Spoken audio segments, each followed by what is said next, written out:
Alors bonsoir à tous. Je m'excuse à chaque fois de faire attendre un petit peu. C'est le temps que les gens rentrent sur la page. Donc on va essayer de réfléchir ensemble sur quelques notions de la parachate noire qu'on va lire ce Shabbat.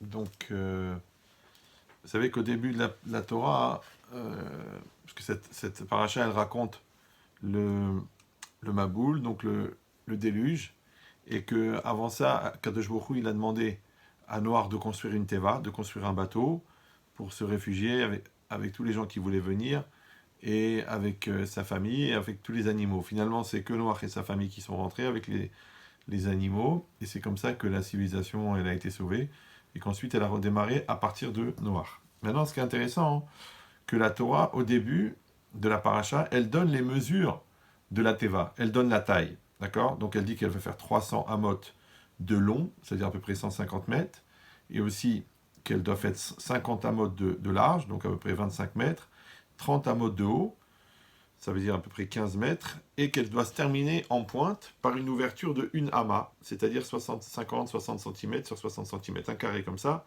sur lequel on avait mis un diamant pour pouvoir faire rentrer la lumière dans la teva. Ça, maintenant, il pose la question, les commentaires. Pourquoi est-ce que la Torah elle a besoin de préciser la taille? À partir du moment où Hachem il a dit que on doit faire une teva, on fait un arche, ça y est, on fait l'arche. On n'a pas besoin de préciser quelle est la taille. Deuxièmement, de quelle nature elle pouvait être cette teva pour pouvoir survivre au déluge? Parce que le déluge, bon, il y a beaucoup de gens qui croient que c'est simplement qu'il a beaucoup plu et que l'eau est montée jusqu'à 15 mètres au-dessus des montagnes et que toutes les personnes vivantes sont mortes. Mais en vérité, on sait que c'était un vrai cataclysme, à la limite atomique, où tout a été détruit, puisqu'on dit que jusqu'à 15 cm de profondeur dans la Terre, tout a été détruit. Donc ça veut dire qu'il ne restait plus rien du tout. Alors comment est-ce que ce bateau-là, même s'il était solide, il a pu survivre à un tel cataclysme? Deuxièmement, ils ont tous été entassés dans un seul bateau. En vérité, il a mis 120 ans pour le fabriquer, parce que pendant ces 120 ans, il disait aux gens, voilà, Hachem, il va envoyer le déluge, montez dans la... Faites teshuva, changez, pour qu'Hachem, il enlève le décret. Donc, la question, elle est, pourquoi est-ce qu'il n'en a pas fabriqué plusieurs? Ouais, il aurait pu prendre des ouvriers, prendre des gens avec lui, et puis fabriquer. Non, il a préféré en fabriquer une seule teva. Après, on a dit, pourquoi il a mis 120 ans pour le faire? D'accord. C'est très très long, 120 ans. C'est pas... Même si c'était quelque chose d'énorme et de grand, quand même, d'imaginer qu'il aurait pu mettre moins longtemps. Alors, pour essayer de comprendre cette notion et de répondre à ces différentes questions, il y a une notion dans Melachim, dans les rois là-bas, un événement de la Torah qui se passe entre Gehazi, qui est le serviteur de Elisha, le prophète Elisha. Bon, là-bas, il s'est passé une chose, c'est que Elisha, il a été reçu par une veuve qui avait un seul enfant, et puis après qu'il est parti, eh ben, cet enfant, malheureusement, il est mort. D'accord. Quand on a rapporté cette histoire à Elisha, qu'est-ce qu'il a fait? Il a dit à Gehazi, son serviteur, va, alors je vous donne le pasouk, va yomer le Gehazi, il a dit à Gehazi, Chagor motnecha, c'est-à-dire ferme ta ceinture, renforce-toi, Vekach mishanti, prends mon bâton, c'est sa canne à Elisha, Biyadecha dans ta main, Veler eva, Vesamta mishanti al peneanar, et tu mettras mon bâton sur la face de l'enfant. Donc ça veut dire quoi? Ça veut dire que Elisha, il a envoyé Gehazi pour faire un miracle, en fait, en prenant la canne de Elisha et en la mettant sur le visage de cet enfant pour que cet enfant y revive. Donc première question, c'est pourquoi est-ce que Elisha il n'a pas été lui-même, d'accord? C'est-à-dire que lui-même, il a été aidé par cette femme, il a été nourri par cette femme, il a été reçu par cette femme. Donc normalement, par reconnaissance, c'est lui qui aurait dû aller lui-même pour sauver l'enfant de cette femme, parce que c'était trop injuste qu'elle, elle a tout fait pour le tzaddik, pour le prophète, et que Pitom, son enfant, il meurt. Donc lui, il aurait dû aller lui-même. Et là-bas, ça prouve qu'il y avait exactement le même pouvoir dans le bâton que dans Elisha lui-même. Il dit, mais ça, c'est compliqué. Pourquoi? Parce que nous, on sait que c'est pas le bâton qui soigne, d'accord? Le bâton magique, la baguette magique, ça c'est Harry Potter.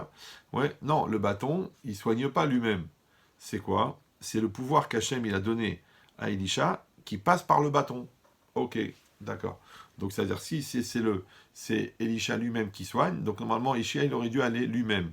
Ici, la Torah nous donne un grand chidouche, c'est que le bâton, il peut recevoir, entre guillemets, l'énergie, d'accord, et cette énergie-là, elle va être capable de faire cette force. Mais dans la force de faire revivre les morts, ouais, bon, je sais que ça a l'air un petit peu tiré par les cheveux pour tous les rationalistes, tous les rationnels qui nous écoutent, mais en vérité, il y a une logique, c'est-à-dire qu'on peut trouver une forme de rationalité dans l'irrationnel. Oui. Pourquoi? Parce que d'où est-ce qu'elle vient, la force de l'homme? Elle vient eh ben, de sa volonté. D'où est-ce qu'elle vient, sa volonté? Elle vient de sa neshama. Et sa neshama, hein, ouais, ce qu'on appelle Mekor HaChaim, la source de la vie. Donc le problème, c'est que nous, si nous concentrons notre vie sur notre corps, eh ben, notre corps, il est limité. Donc il va mourir un jour. Si nous concentrons sur notre volonté, eh ben, la volonté, c'est une énergie. D'accord? Mais elle est maintenue par le jeu. Donc il faut que le jeu il soit très très fort pour maintenir cette énergie en place. Mais si on remonte à la source de cette énergie, en vérité, c'est ce qu'on appelle la vie, en éthique médicale. Qu'est-ce qui fait qu'une personne est vivante? Et Akadosh Baruch Hu, comme la Neshama, il s'appelle Mekor HaChaim, il s'appelle la source de la vie. Donc ça ne serait pas complètement étrange d'imaginer qu'une personne qui serait capable de remonter à Hachem qui est en lui, donc capable de remonter à la source de vie qui est en lui, il pourrait prendre cette source de vie qui est en lui et l'accompagner comme une forme d'énergie vers son esprit, et ensuite vers son corps, ensuite vers sa main, et en posant la main sur la personne, eh ben, il pourrait transmettre cette énergie-là. Or, cette énergie, c'est elle qui donne la vie. Donc, cette énergie qui donne la vie, elle pourrait aussi redonner la vie, elle pourrait faire la triatamétim, elle pourrait faire la résurrection des morts.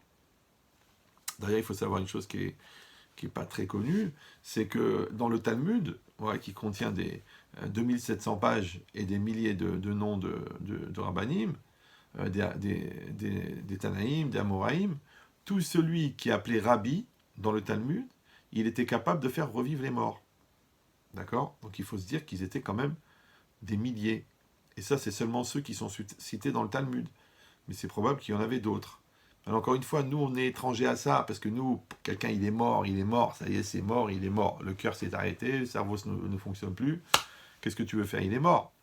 Mais si nous, on est dans une logique qui est une logique de la Torah, qu'en vérité la vie et la mort, elles ne sont pas au niveau du corps, elles sont au niveau de l'âme, d'accord? Et c'est quand l'âme quitte le corps que à ce moment-là, la personne meurt.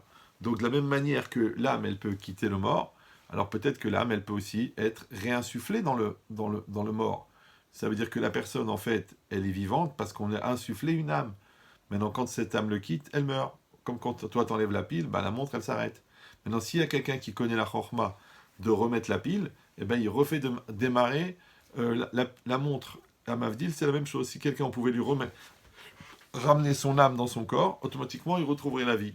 Maintenant, quand vous le voyez dans un film de science-fiction, eh ben, ça vous fait plaisir, mais quand vous l'entendez dans un cours, ça a l'air de la science-fiction. Alors qu'en vérité, encore une fois, il y a une certaine forme de logique rationnelle. Maintenant, ici, ce qui nous intéresse dans le cours d'aujourd'hui, c'est comment est-ce que Elisha, il comptait faire la même chose, mais avec son bâton. D'accord? Donc, encore une fois, si le tzaddik, il a la main, ouais, comme on voit que les tzaddikim, ils mettent la main sur la personne qui veulent bénir, comme on l'a vu quand Avram, Israël et Yaakov, ils veulent bénir leurs enfants, ils mettent la main sur la tête.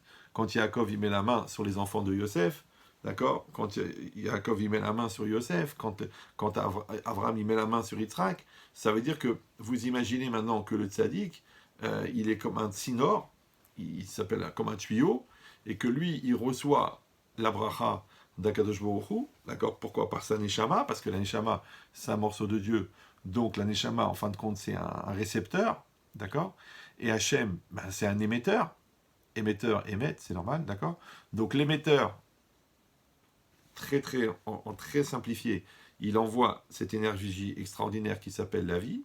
Cette énergie, elle passe par la conscience du tzaddik, d'accord, entre guillemets, qui la prend en main.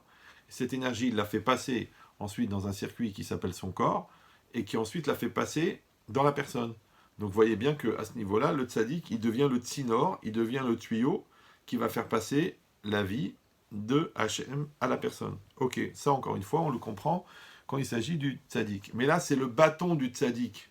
D'accord? Le bâton. D'accord? Et encore une fois, si le bâton, il était lié encore au tzaddik, donc imagine maintenant, il y a Hachem, il y a la neshama du tzaddik, il y a la conscience et la volonté du tzaddik, après il y a le corps du tzaddik, après il y a le bâton du tzaddik, et après il y a le corps de la personne. J'aurais dit, bon, bah, c'est normal, on va dire qu'on a mis une rallonge, d'accord? Donc c'est la prolongation de la volonté du tzaddik qui va s'appliquer directement sur le bâton et qui va s'appliquer ensuite sur la personne qui est morte pour qu'elle revienne à la vie. Mais là, qu'est-ce qu'il a fait, Elisha? Il a confié son bâton à Géhazi, il lui a donné, donc maintenant il est séparé de la source, d'accord? Il est séparé de Elisha, et il lui dit, tu prends ce bâton, tu vas, tu le mets sur le mort, et hop, il va revenir à la vie. D'accord? Bon, qu'est-ce qui s'est passé? Donc Géhazi, il est parti, il a été, et ça n'a pas marché. Ouais, pourquoi ça n'a pas marché? Alors il dit pourquoi? Parce que de la même manière que tu peux mettre le pouvoir à l'intérieur du bâton, malheureusement aussi tu peux enlever le pouvoir au bâton. Ouais, regardez comment c'est marqué dans le Yalkut Shimoni, dans le Midrash, il dit Gehazi aya adavar kesrok be'enav. Pour Gehazi, la chose en fait elle avait l'air d'une blague. Il dit Vechol adam shaya pogeabo, et chaque personne qu'il rencontrait, aya bedaber imo, il parlait avec lui, Merlo, il lui disait est-ce que toi tu peux croire franchement que ce bâton là, il va faire revivre les morts? Ouais. Il dit le Midrash, les fichach lo alta beyado, c'est pour ça que ça n'a pas fonctionné dans sa main. Ça n'a pas fonctionné avec lui. Donc ici, il y a une chose extraordinaire. C'est marqué que le tzaddik, il peut mettre son pouvoir, son koach, sa force à l'intérieur du bâton. Déjà en soi, c'est un hidouche, c'est un enseignement incroyable.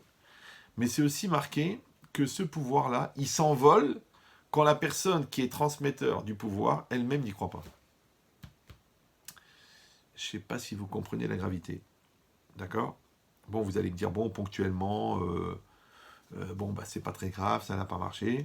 Après, la Torah, elle raconte, enfin, le Nach, il raconte que, du coup, Elisha, il a été lui-même, il a été voir cette femme, il a dit, où est-ce qu'il est le corps de ton fils? Il s'est allongé lui-même sur le corps de l'enfant, et il a mis ses bras sur ses bras, les jambes sur les jambes, allongé sur la face contre la face de l'enfant, et il lui a redonné la vie. Il a prié, il a redonné la vie. D'accord? Donc, sous-entendu que Elisha, il a été en direct, et il a transmis comme une espèce de batterie qui fait redémarrer la voiture. D'accord? Lui, il a fait redémarrer la vie de cet enfant.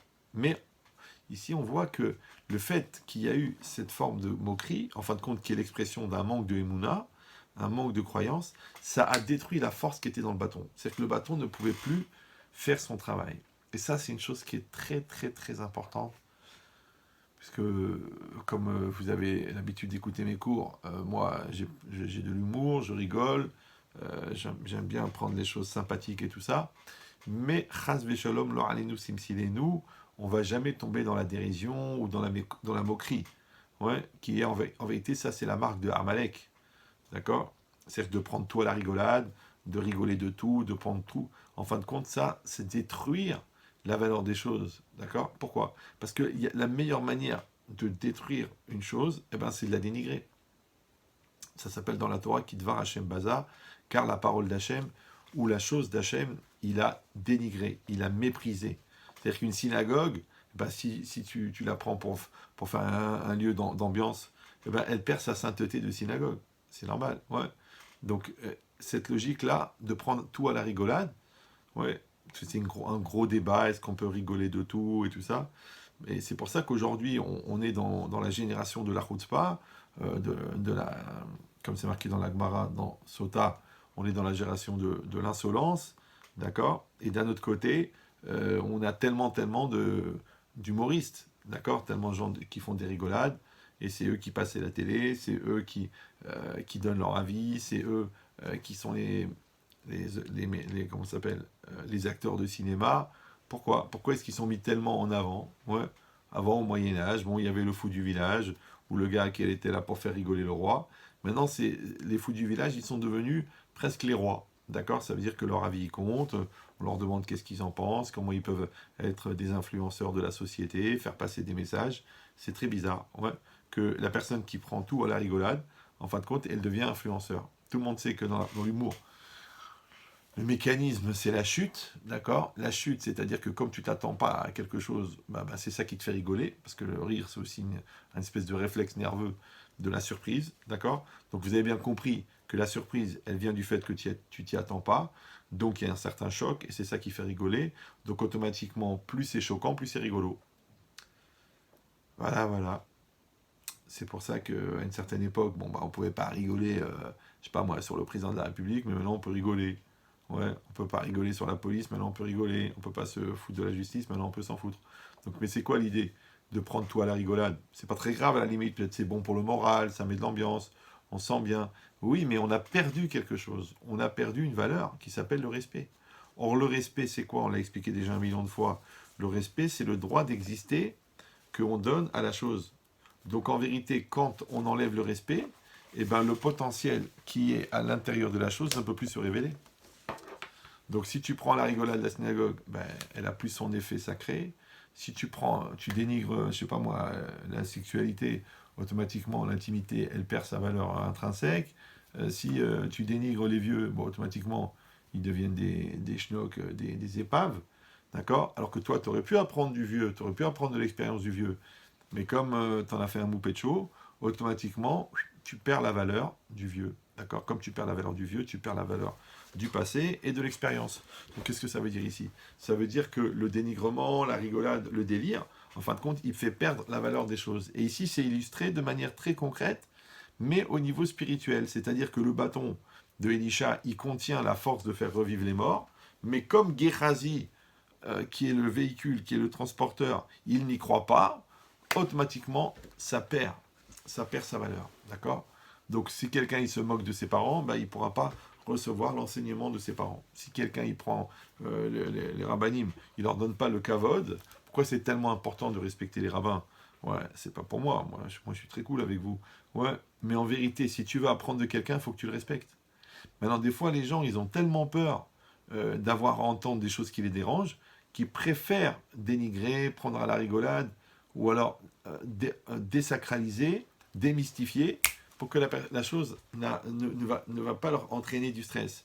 Mais tu n'as pas compris que ce qui t'entraîne du stress, c'est souvent ce qui te fait grandir. Donc quand tu te débarrasses du stress, tu te débarrasses aussi de l'opportunité de grandir. Voilà, voilà. C'est ça ce qui fait élever la génération. D'accord? Donc ici, c'est marqué qu'en vérité, comme Gehazi n'y croyait pas lui-même, ouais, donc automatiquement, il a détruit le pouvoir qui existait. Or, en vérité, c'est logique parce que la croyance, c'est quoi? La croyance, c'est la capacité à s'investir dans une chose que tu ne vois pas. Voilà, voilà. Donc, le fait de ne pas croire, ouais, c'est pas seulement que tu ne fais pas partie des croyants, c'est aussi surtout qu'il y a toute une partie de l'univers qui disparaît pour toi, puisque le seul accès à cette partie de l'univers, elle vient de la croyance. Donc il te reste ce que tu vois, ce que tu touches, ce que tu peux percevoir avec tes 5 sens. Mais tout ce qui est au-delà de ça, d'accord? Donc ça veut dire la partie cachée de l'iceberg qui constitue 99% de l'univers, puisque la partie spirituelle, elle est beaucoup plus grande que la partie matérielle, eh bien tu y as renoncé par le fait que tu n'y crois pas. D'accord? Alors que toi, qu'est-ce que tu fais? Tu ne veux pas croire parce que tu as peur des obligations qui sont liées à la croyance. Tu ne veux pas l'emprise de la religion. Tu ne veux pas l'emprise de l'autorité divine. Ouais, ni Dieu ni maître. Tu veux l'anarchie et tout ça. Mais en vérité, c'est pas seulement que tu n'as pas gagné la liberté, en vérité c'est faux. Parce que quand tu n'es pas soumis à Dieu, tu es soumis à la télé, tu es soumis à tes pulsions, tu es soumis à ton Yetzirara, tu es soumis au décolleté de la voisine. Donc en vérité, c'est juste une autre forme de soumission.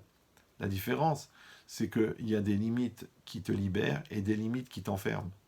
Donc ce que tu croyais que la Torah ou la religion en général t'enferme, en vérité, c'est parce que tu veux te débarrasser des limites superficielles. Mais les limites essentielles qui sont à l'intérieur de toi, ouais, celles-là, elles vont être renforcées par le fait que tu refuses les limites superficielles. C'est exactement pareil. Il dit pour avoir le lien avec l'intériorité, pour avoir le lien avec le fondamental, pour avoir le lien avec l'essentiel, c'est-à-dire avec l'essence, d'accord? Et l'essentiel, c'est l'essence du ciel. Donc pour avoir le lien avec l'essentiel, il faut la croyance. Donc le contraire de la croyance, Dans une première étape, c'est le scepticisme, d'accord? Dans une deuxième étape, c'est la dérision. Donc la dérision, elle te fait perdre le lien avec l'essentiel. C'est pour ça que les gens qui sont dans la dérision sont toujours superficiels. Et superficiel, c'est superficie, et la superficie, bah, c'est l'extériorité des choses. Voilà. Donc maintenant, tu décides, est-ce que tu veux être dans l'extériorité ou est-ce que tu veux être dans l'intériorité? Maintenant, il ne faut jamais oublier que même si on ne croit pas à l'essentiel, on le contient et on en a besoin, d'accord? Donc ça veut dire en traduction que même les gens superficiels ont des problèmes essentiels, d'accord? Maintenant, la partie voyante de l'essentiel, ça va être le côté psychologique, ça va être le côté intellectuel, qui est la partie voyante de l'essentiel. Après, la religion, la spiritualité, c'est la partie cachée de l'essentiel, d'accord? Mais maintenant, c'est comme si toi, tu regardes, maintenant tu vois à 100 mètres, tu vois 1 kilomètre, tu vois 2 kilomètres, tu dis, ah, à partir de là où je vois plus, ça n'existe pas. Maintenant, tu vois pas, mais ça existe quand même. Ouais, il y a encore 10 000, 20 000, 30 000, 100 000, 400 000 kilomètres encore. Il y a 40 millions de kilomètres, il y a 40 milliards de kilomètres, il y a 130 milliards d'années-lumière. Il y en a de la distance. Ouais. Ah, tu dis, mais je vois pas. Donc, comme je vois pas, je crois pas. Comme je crois pas, ça n'existe pas. Donc, en vérité, le scepticisme ou le délire, d'accord, ils font perdre accès à cette dimension extraordinaire, d'accord, que Akadosh Baruch Hu nous a donné le moyen. Parce que normalement, on aurait dû vivre comme des ratons laveurs, d'accord, en espérant avoir assez de bois pour construire notre terrier comme ça, et puis avoir des carottes à manger, ouais. Et le bon Dieu, il a dit non, je vous donne une neshama, je vous donne un intellect, je vous donne une perception, je vous donne une sensibilité, et à vous d'aller approfondir, d'aller vous purifier, d'aller vous sanctifier, après d'aller approfondir l'acquisition de la Torah, après d'atteindre des notions extrêmement puissantes, des notions de la Kabbalah, des choses incroyables, des mondes supérieurs. Mais encore une fois, si tu prends tout à la rigolade, automatiquement tu perds ça. Donc ce qui était intéressant de comprendre, c'est comment est-ce qu'il a fait Elisha pour mettre un pouvoir tellement puissant de faire revivre les morts dans un bâton, qui reste un bâton, et comment Gehazi, il a réussi à enlever le pouvoir du bâton. Simplement comment? En le prenant à la légère. D'accord? Donc maintenant, une autre illustration. On sait que quand on a voulu construire le Beth Amikdash, le temple, et qu'il a fallu mettre la muraille et les portes qui étaient autour, alors c'est marqué là-bas, que dans la Gemara, dans Yoma d'Aflametret, que chez Alach Nicanor, les Avis de la Tote, il y avait ce qu'on appelle les portes de Nicanor. C'est-à-dire que Nicanor, il a été et il a construit des portes énormes, d'accord, en bronze. Quand vous êtes à Yerushalayim et que on vous dit la porte de Damas, la porte de truc, vous voyez juste l'ouverture. Mais en vérité, il y avait des portes. Maintenant, c'est des portes qui devaient faire 8 mètres, 10 mètres de haut. D'accord? Imaginez maintenant une porte en bronze, d'accord, de 10 mètres de haut, ou même si elle est en bois, en chêne, et elle est recouverte de bronze. Imagine combien elle pèse. Elle pèse à peu près 5-6 tonnes, d'accord? Alors qu'est-ce qui est marqué là-bas? Que Nicanor, il avait fait fabriquer ces portes-là, qui étaient pour le Beth Amikdash, pour le temple de Jérusalem, il les avait fait construire à Alexandrie, en Égypte. D'accord? Donc c'est marqué que chez Alach, Nicanor, les Avis de la Tote, mis Alexandria, chez le Mitzrayim. Lorsque Nicanor, il a été pour ramener ces portes-là d'Alexandrie en Égypte, alors Bechazirato, Ahmad, Alav, Nirshol, Shebayam, Letivo. Il les a mis, ces portes-là, il les a mis dans un bateau, et il y a eu une tempête. Et le bateau, il risquait de couler. D'accord? Et évidemment, qu'est-ce qui se passe quand il y a une tempête et que le bateau il risque de couler? On dit il faut jeter tout ce qui est lourd. Alors qu'est-ce qui s'est passé? Natlou achat mehen, ils ont pris une des deux portes, veitilu alayam, ils l'ont jeté à la mer. Vardain lonach ayam izafo, mais la mer ne s'est pas encore calmée. Alors Bikshu leatil et acheret, ils ont voulu jeter la deuxième, comme ça elle raconte la Gemara là-bas. Ahmad ou vekacha, ouais. Alors Rashi, il dit qu'il s'est jeté sur cette pierre et il l'a enlacé, sur cette porte-là, il l'a enlacé. Amarla emitiluni imma, jetez-moi avec elle. Miyad nach ayam mezarafo, tout de suite, la mer s'est calmée de sa tempête. Ve'ayam mitztaer al chaverta, mais lui, Nicanor, il avait de la peine pour la première porte qu'ils ont jetée. Ouais, parce que lui, il avait donné toute sa vie pour faire cette mitzvah-là. Il avait de la peine qu'on l'avait jetée. Kevan sheigia l'enemala shel Akko, lorsque le bateau il est arrivé au port de Akko, de Saint-Jean d'Acre aujourd'hui, Aïta mebatzetzet veyotzet mitachat dofane asefina. Ils se sont rendus compte que la porte, en vérité, elle flottait et elle était encore collée à la paroi du bateau. D'accord, sur le côté. Donc eux, ils croyaient qu'elle avait coulé. En vérité, elle était là. Alors, je rappelle pour ceux qui ont un minimum de notion de physique, une porte de 6 tonnes, quand vous la jetez à l'eau, elle flotte pas. Elle coule. Bon, elle n'a pas coulé. C'est un miracle. Les fichar, c'est pourquoi, dit la Gemara, Kol hashe'arim shayu bamikdash nishtanu liyot shel zav. Toutes les portes qui étaient dans le Bet Amikdash, dans le temple, ensuite, elles ont été remplacées par des portes en or. Ouais. Quand Shlomo Amelech, il a tout remis en place, il a tout refait, il a fait avec des portes en or. Parce que les ministres se sont enrichis, donc ils avaient les moyens de le faire.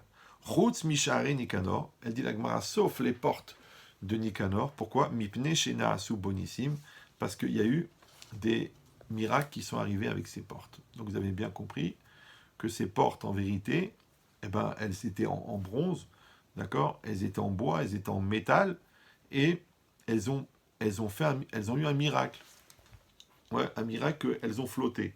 Pourquoi ces portes-là, elles ont flotté? Qu'est-ce qui s'est passé? Qu'est-ce qu'elles avaient de spécial? D'accord? Alors il dit, chaque fois quand je fais ce cours, je rapporte une histoire que m'avait raconté le président de la communauté de Marrakech, au Maroc, qu'il y avait une très très vieille synagogue. Vous savez que Marrakech est une très très ancienne communauté, et que là-bas, il y avait une synagogue. Et lui, la personne qui me raconte elle-même, elle a vécu cet événement, et qu'il y avait 2 frères menuisiers à l'époque, des juifs marocains, bon, il y a peut-être 150 ans ou 200 ans, ils ont voulu faire une synagogue. Qu'est-ce qu'ils ont fait? Ils ont donc fabriqué la synagogue, ils ont fait monter la synagogue par des ouvriers, mais eux, ils étaient ébénistes. Donc ils ont dit, nous, on va faire le Haron à Kodesh, c'est-à-dire on va faire l'armoire dans lequel on met les Sefer Torah. Et ils ont fabriqué ce Haron à Kodesh, ils ont voulu que personne ne mette la main, bien qu'ils avaient largement les moyens de prendre des ouvriers, mais ils ont voulu le faire eux-mêmes. D'accord? Maintenant, vous avez eu l'occasion de voir, vous savez, ces très beaux meubles ciselés marocains comme ça, avec des fleurs et des arabesques et des tralouettes. Et eux, c'est eux qui l'ont fait eux-mêmes avec leurs propres mains. Ils ont taillé, ils ont ciselé, ils ont gravé, ils ont poncé, ils ont verni. Et il est sorti un Aaron à Kodesh magnifique dans lequel on a mis les Sefer Torah pendant des années, des générations et des générations. Et puis un jour, eux maintenant les deux ils sont morts depuis longtemps, et la synagogue elle est encore là, mais ils commencent à avoir un problème. C'est que comme à l'époque elles étaient faites avec des briques en terre, ouais, donc c'était branlant, le bâtiment lui-même il est très fragile, on commence à avoir des fentes sur les murs, et les architectes, les experts, ils viennent, ils disent on ne peut plus rester dans cette synagogue. On ne peut plus, d'accord, c'est dangereux, elle peut s'écrouler d'un moment à l'autre, donc on va arrêter de faire la prière là-bas. Et il y avait encore des accros qui disaient non, écoutez, non, on veut continuer à prier là-bas et tout ça. Bon, alors il y avait des discussions et tout. Finalement, qu'est-ce qu'ils ont fait? Ils ont dit voilà, on va faire une autre synagogue.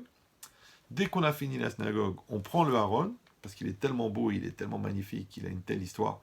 On va le prendre et on va le mettre dans la nouvelle. D'accord? Et après, c'est pas grave, on détruira l'ancienne synagogue. Et il me raconte là, à l'époque, ce monsieur-là, le président de la synagogue de Marrakech, qu'est-ce qui s'est passé? C'est une histoire qui est connue. Hein. C'est que le jour où ils ont sorti le Haron pour le mettre dans la nouvelle synagogue, ouais, l'ancienne synagogue, elle s'est écroulée.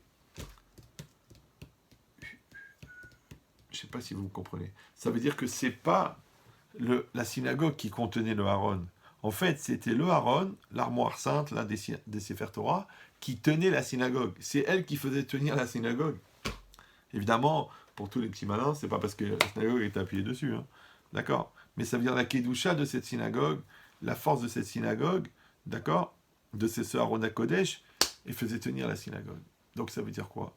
Ça veut dire que qu'est-ce qu'elle avait de spécial, ce Haron à Kodesh? Qu'est-ce qu'elle avait de spécial, cette armoire sainte? Ouais, c'est que ces 2 personnes-là, ils se sont entièrement sacrifiés, ils ont fait Messirut Nefesh, ils se sont sacrifiés pour cette armoire. Donc cette armoire, en vérité, elle n'est faite de bois que sur sa partie extérieure. Ouais, on va dire qu'elle est 10% en bois. Mais le reste, elle est faite à 90% de Messirut Nefesh. Et la Messirut Nefesh, c'est le sacrifice qu'on a fait pour la chose. Et ça, hein, ça ne s'use pas avec le temps. Ouais. Ça subit pas la corrosion. Ça va pas se fendre et être attaqué par les mythes. Parce que tu peux attaquer le bois, mais tu peux pas attaquer la Messirut Nefesh.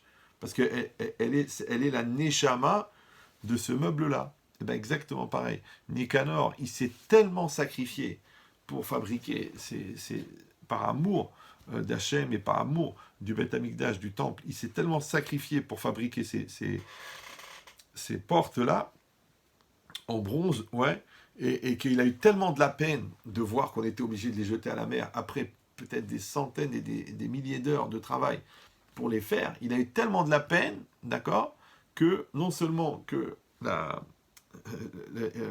tempête s'est arrêtée, mais en plus de ça, que la table, elle a flotté.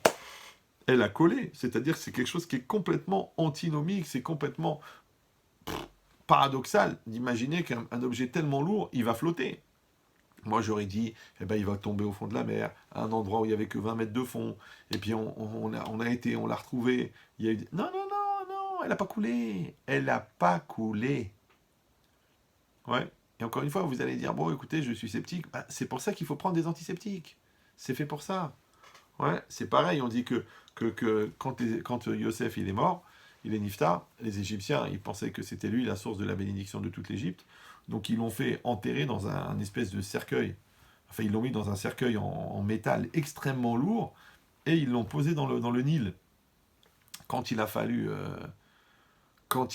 partir d'Égypte, puisque lui, il avait fait promettre de son vivant au béné Israël que quand il partirait d'Égypte, eh ben, il devrait emmener ses ossements, parce qu'il ne voulait pas rester en terre d'Égypte, il voulait être enterré en Israël.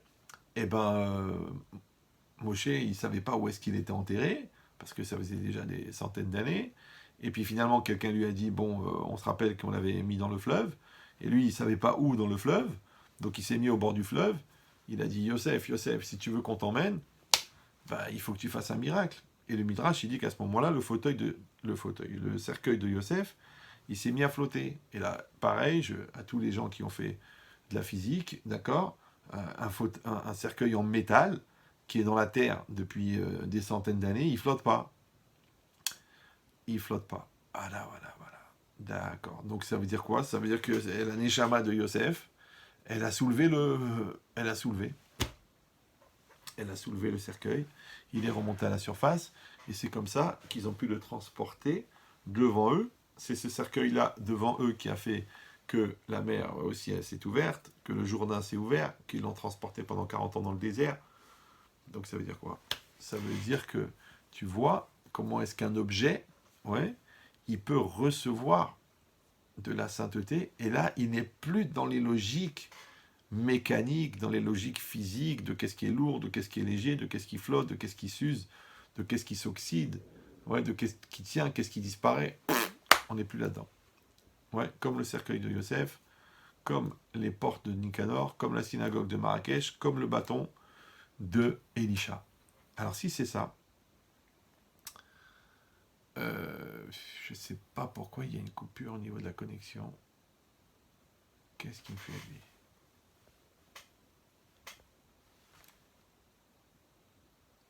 Ne vous énervez pas les autres. Ouais, bon, ça c'est connecté. Ok. Alors, pour essayer de comprendre cette notion-là, ça veut dire quoi? Ça veut dire que nous, on a l'habitude de penser que la matérialité est matérielle. Mais que nous, on peut avoir une utilisation spirituelle d'une matérialité matérielle. Vous me suivez ou non? C'est comme si tu dis le vin, c'est du vin. Mais nous, on fait le kidouche avec, d'accord? Le cuir, c'est du cuir. Mais nous, on fait des téphilines avec. Maintenant, qu'est-ce qui donne aux téphilines un caractère de sainteté? D'accord? C'est le fait qu'on l'a moulé, fabriqué pour en faire des téphilines. Mais parce que moi l'homme, je leur donne un caractère de téphiline. Moi, je mets les téphilines. Moi, je fais la mitzvah de téphilines. Donc, accomplir la mitzvah téphilines, c'est de la spiritualité appliquée sur un objet qui est matériel. Mais ici, c'est pas marqué ça. Ici, c'est marqué que même l'objet lui-même, il devient spirituel. C'est-à-dire que le bâton de Elisha, même s'il n'est pas en présence de Elisha, même s'il n'est pas dans les mains d'Elisha, il peut prendre une dimension spirituelle en lui-même.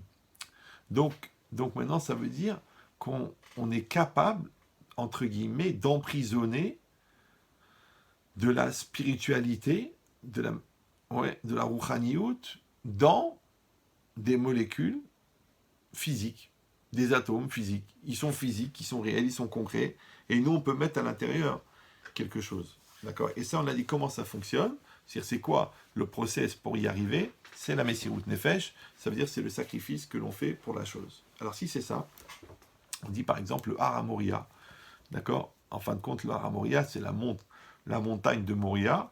Ben, en fin de compte, elle n'est pas par hasard, c'est la montagne sur laquelle les Avot, Avram, Israël et Yaakov, ils ont prié. C'est aussi là-bas que Avram, il a fait la Kedat Yitzhak, il a fait le sacrifice de Yitzhak. C'est aussi là-bas qu'on a construit le Beth Amikdash, le temple. Ouais.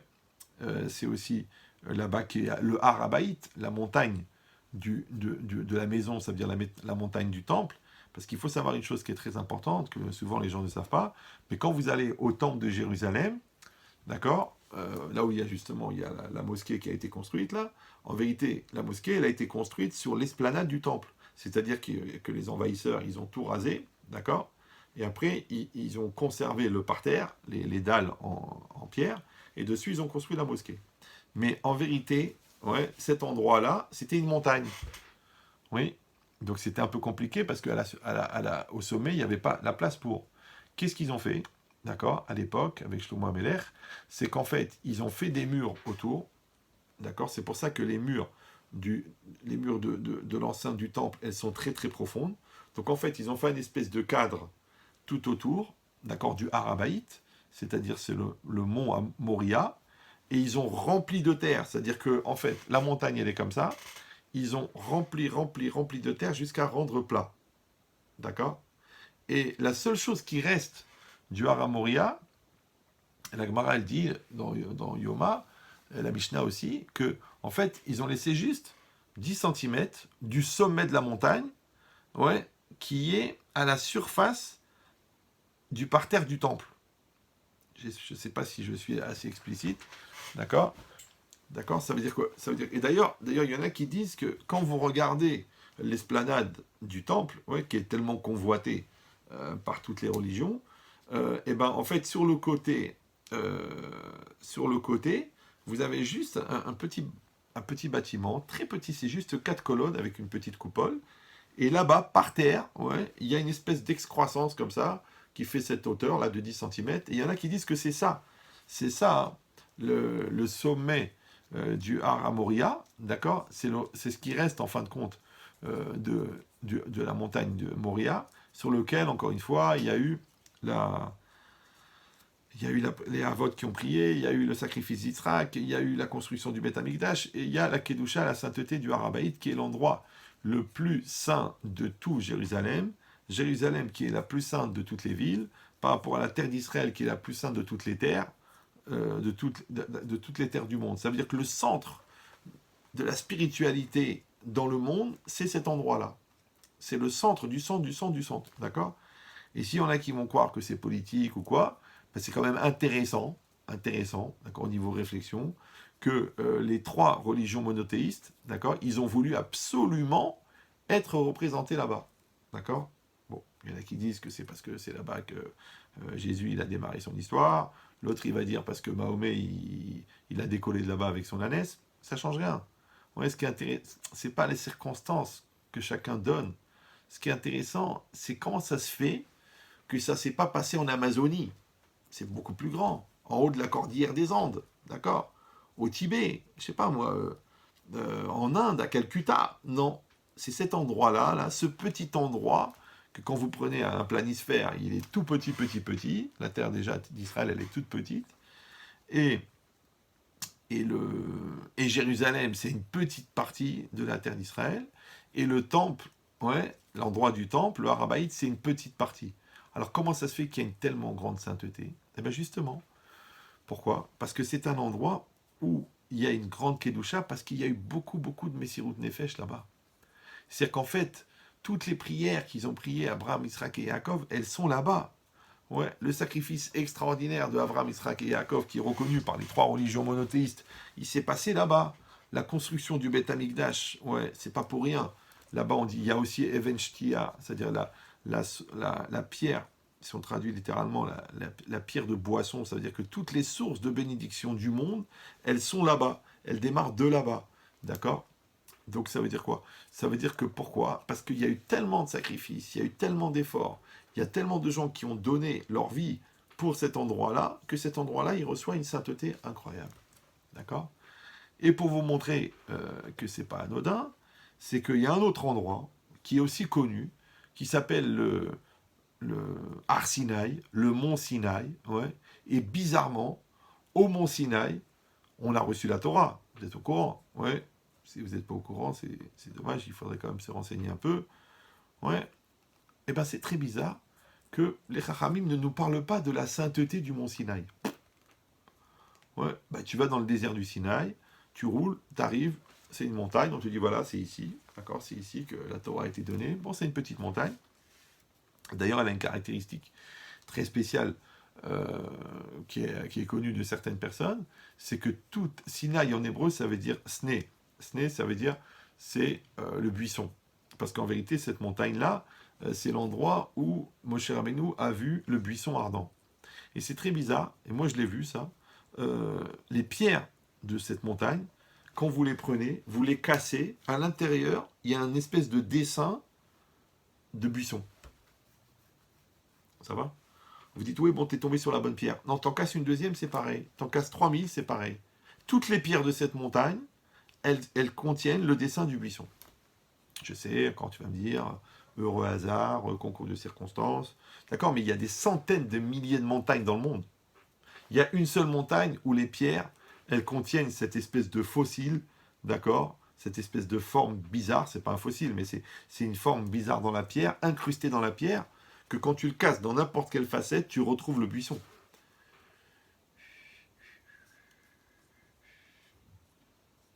D'accord? Et ça n'a pas été fait mécaniquement par des personnes, parce que tailler, pour mettre ça dans des millions de pierres sur une montagne de quelques dizaines de mètres ou de centaines de mètres, c'est compliqué. Donc ça veut dire quoi? Ça veut dire que à partir du moment où Akadosh Baruch Hu, il a fait ce miracle, ça veut dire que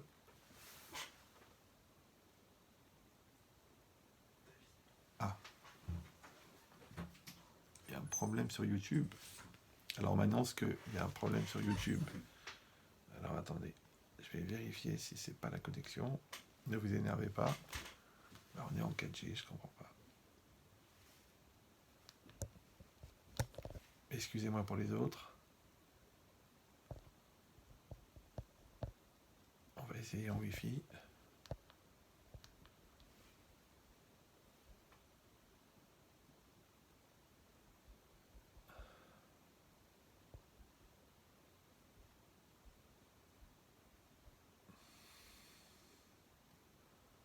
Wi-Fi.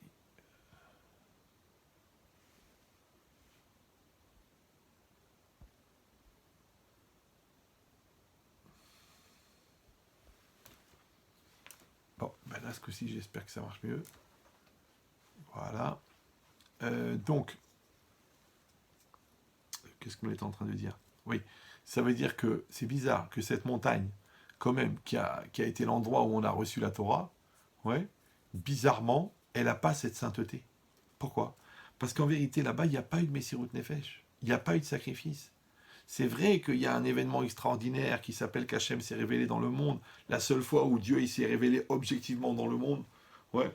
C'est vrai que à cet endroit-là, on a reçu la Torah, mais justement, on a reçu la Torah. Ça veut dire que nous, nous n'avons pas fait d'effort, nous n'avons pas fait de sacrifice pour, pour la recevoir. Nous l'avons reçue. D'accord. Maintenant, un endroit où tu fais des sacrifices énormes, il y a une sainteté spéciale.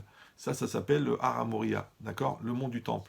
Mais un endroit où tu reçois la Torah, mais toi-même, personnellement, tu fais pas de sacrifice, et bien automatiquement, ouais, automatiquement, il n'y a pas cette sainteté. D'accord? Alors si c'est ça, hein, on raconte aussi, le Midrash, il raconte que Rabbi Yeshua, que chez Ra'a et Even, chez Yashav Alea Rabbi Eliezer, Nishak Ota, ouais, Ve'amar a Even Azot, domé le Arsinaï, Veze, chez Yeshev Alav, domé le Aaron Abrit. Il dit le Rabbi Yeshua, quand il voyait la pierre sur laquelle était assis Rabbi Eliezer, c'est-à-dire que comment ça se passait à l'époque des Tanaïm et tout ça, de l'époque de la Mishnah, c'est des très très grands tzadikim, comme Rabbi Shimon Bar Yochai, comme ouais, Rabbi Yochanan Ben Zakkai, Rabbi Tarfon, bon, des gens énormes, et ben ils étaient assis sur une pierre, ouais, une espèce de fauteuil en pierre comme ça, et les élèves ils s'asseyaient par terre, et ils écoutaient l'enseignement du Rav. Maintenant, Rabbi Yehoshua, il passe devant cette pierre sur laquelle s'est assis Rabbi Eliezer pendant des années, il a enseigné la Torah. Il a dit, cette pierre-là, elle ressemble au Har Sinaï, d'accord, et, et en vérité, celui qui était assis dessus, il ressemblait au Aaron Abrit. Le Aaron Abrit, ça veut dire le Aaron à Kodesh. C'était cette espèce d'armoire dans laquelle il y avait les tables de la loi. Parce que le Talmid Chacham, le, le sage, c'est comme un Sefer Torah vivant. Ben oui, parce que le Sefer Torah, il est écrit, ouais, ok, il a une certaine sainteté, mais si tu n'as pas le Chacham, le sage, pour t'expliquer qu'est-ce qu'il y a écrit dedans, hein, donc il ne s'appelle pas une Torah de vie. Donc quand Rabbi Eliezer, il a passé sa vie à enseigner la Torah, en vérité, il est comme lui-même comme le Aaron à Kodesh. Il dit, ben cette pierre-là, ouais, Rabbi Yehoshua, il embrassait la pierre. D'accord? Ça veut dire quoi? Ça veut dire qu'elle contient une sainteté spéciale qui vient du sacrifice de Rabbi Eliezer pendant toutes ces années pour enseigner la Torah. Eh ben, maintenant, tu n'as pas dit qu'il a été embrassé le Har Sinaï. Non, mais il a embrassé cette pierre-là, qui elle-même était un endroit d'effort et de sacrifice de l'homme. Donc ça veut dire qu'un homme, il peut imprégner la matière. Ouais, un homme, il peut mettre à l'intérieur des forces qui vont rester et qui vont produire des conséquences, d'accord, des pouvoirs de la même nature que la volonté qu'il avait mis au départ. Et ça, c'est un ridouche. Encore une fois, comment est-ce que la matière, elle peut contenir la sainteté, elle peut contenir la spiritualité pour la transmettre. Alors, il y a encore une illustration qui est rapportée par le Rav Chaim Shmulevitz, dans son livre Sichot Moussar, quand c'est marqué à propos de Shmuel, le prophète Shmuel, ouais, c'est marqué Umeil Katan Ta'aselo Imo. Un petit manteau, sa mère lui avait fait. Un petit manteau, sa mère lui avait fait. Bon, il faut savoir que Shmuel, il est né dans des circonstances très spéciales, que sa mère, elle ne pouvait pas avoir d'enfant, qu'elle a prié des années pour en avoir. Ensuite, qu'elle a eu cet enfant qui s'appelle Shmuel, et qu'elle l'a donné en tant que nazir, c'est-à-dire il a été entièrement consacré au service divin. Et ensuite, il a été un des plus grands prophètes, puisque le Teilim le compare avec Moshe et Aaron. D'accord? Donc c'est un très très haut niveau. Et c'est marqué là-bas que sa mère, quand il était petit, elle lui a fait un petit manteau. Me'il Katan, un petit manteau. Alors les Chachamim, dans le Yalkut Shmuel, ils disent Ish Zaken Ole Ve'u Ote Me'il. Un homme vieux montait, venait, et il était enveloppé d'un manteau. Alors il dit le Midrash Uleolan ou Omer, ou Me'il Katan Ta'aselo Imo. Ouais. Donc c'est marqué au début de l'histoire que sa mère lui a fait un petit manteau. Et là, c'est marqué qu'un homme vieux, il montait avec le manteau. Ça veut dire que Shmuel, en vérité, toute sa vie, il a gardé le même manteau de sa mère. D'accord? Il dit comme ça, il dit Ameil, Bo, Gadal, Bo, Nikbar, Bo, Ala. Ouais, avec ce même manteau, le manteau, il a grandi avec lui. Avec ce manteau, il a été enterré. Dans ce manteau, il a été enterré. Et avec ça, il est monté. D'accord? Donc de comprendre que qu'est-ce que ça veut dire que le manteau de Shmuel, d'accord, il a été porté par Shmuel pendant toute sa vie. D'accord? Alors je rappelle qu'un enfant, il est petit, bon, bah, il fait 80 cm, après il fait 1m20, après 1m50, et puis les années, elles passent, et puis le tissu, il s'use, et puis même les plus radins d'entre nous, ils ne vont pas garder un manteau toute leur vie. Donc comment c'est possible? Comment ce manteau, il ne s'est pas usé? Alors où est-ce qu'on a une illustration à peu près du même principe? C'est dans le Dor Hamidbar. C'est marqué que quand les Bnei Israël étaient dans le désert, toute la génération du désert qui était protégée par les Hanan et Kavod, bizarrement, ils n'étaient pas sous l'emprise du temps, ouais, ils n'étaient pas sous l'emprise des éléments naturels, et c'est marqué là-bas que Moshe Rabbeinu, il a dit Simlatecha lo balta me'alecha. Ça veut dire ton manteau, tes habits ne se sont pas usés sur toi.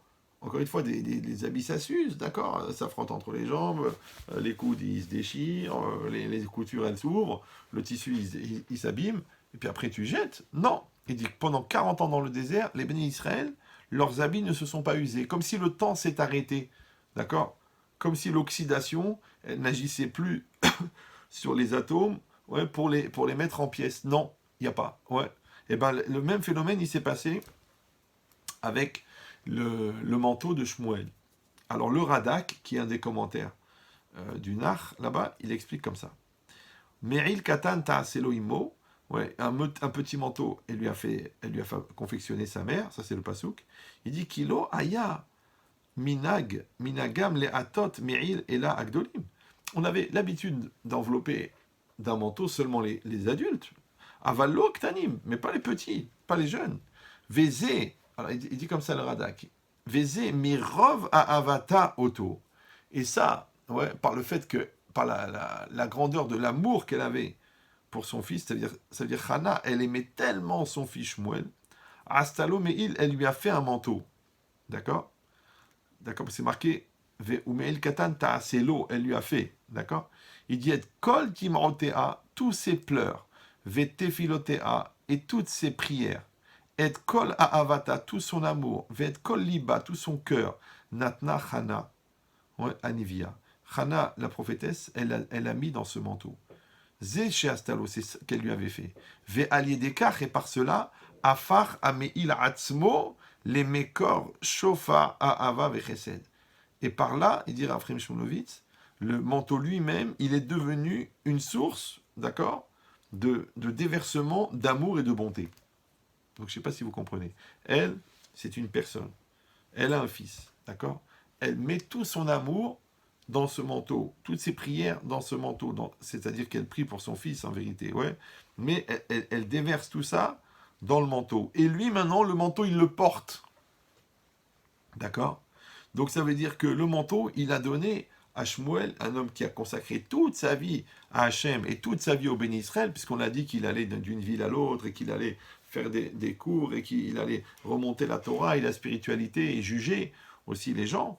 D'accord. Donc tout son amour d'Israël, ça avat Israël, et tout son amour d'Hachem, d'accord, en fin de compte, il était porté à l'intérieur du manteau que sa mère lui avait confectionné. Donc quand on dit que son manteau, il a grandi avec lui, on dit que son manteau ne s'est pas usé. Alors faites l'effort, s'il vous plaît, un petit peu de conceptualiser, d'accord. C'est comme toi, par exemple, ton éducation, ouais, tu la portes avec toi.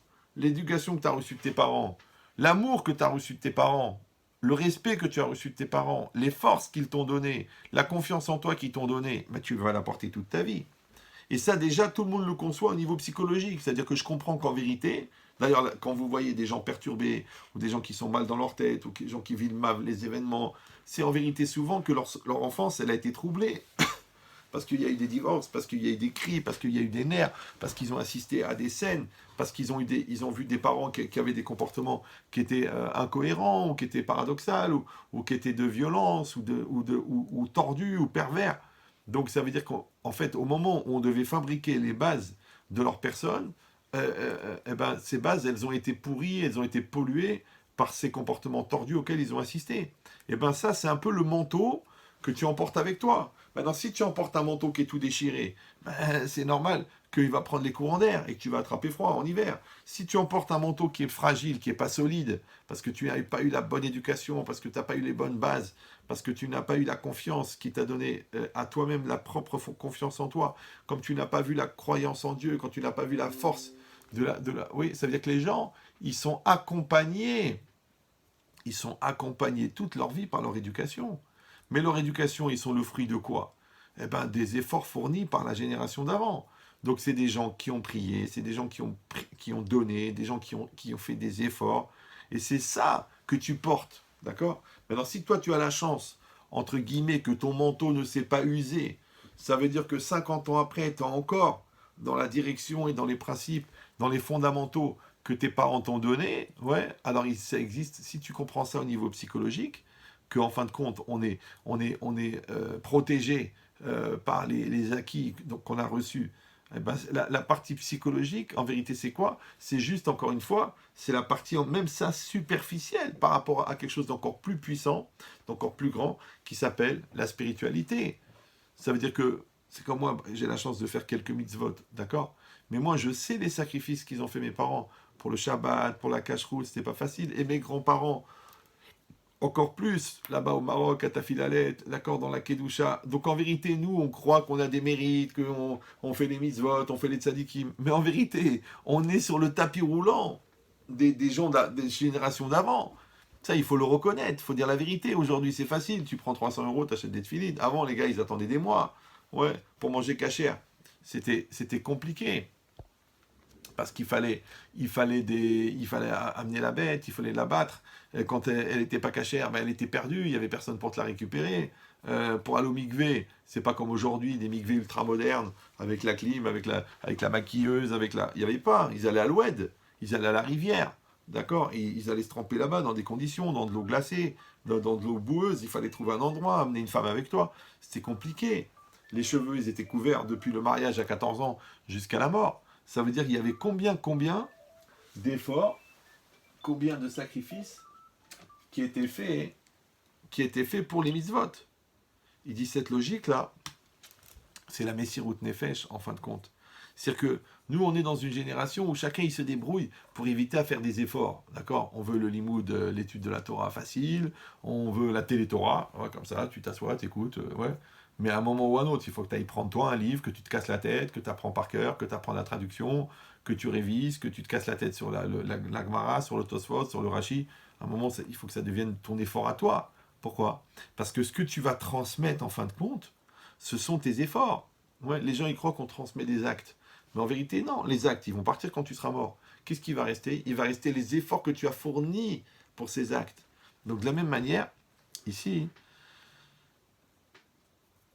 c'est pour ça qu'elle dit la Gemara, hein, dans Menachot, Bisman chez Abet Amikdash Ayakayam, au moment où le temple était encore là, alors,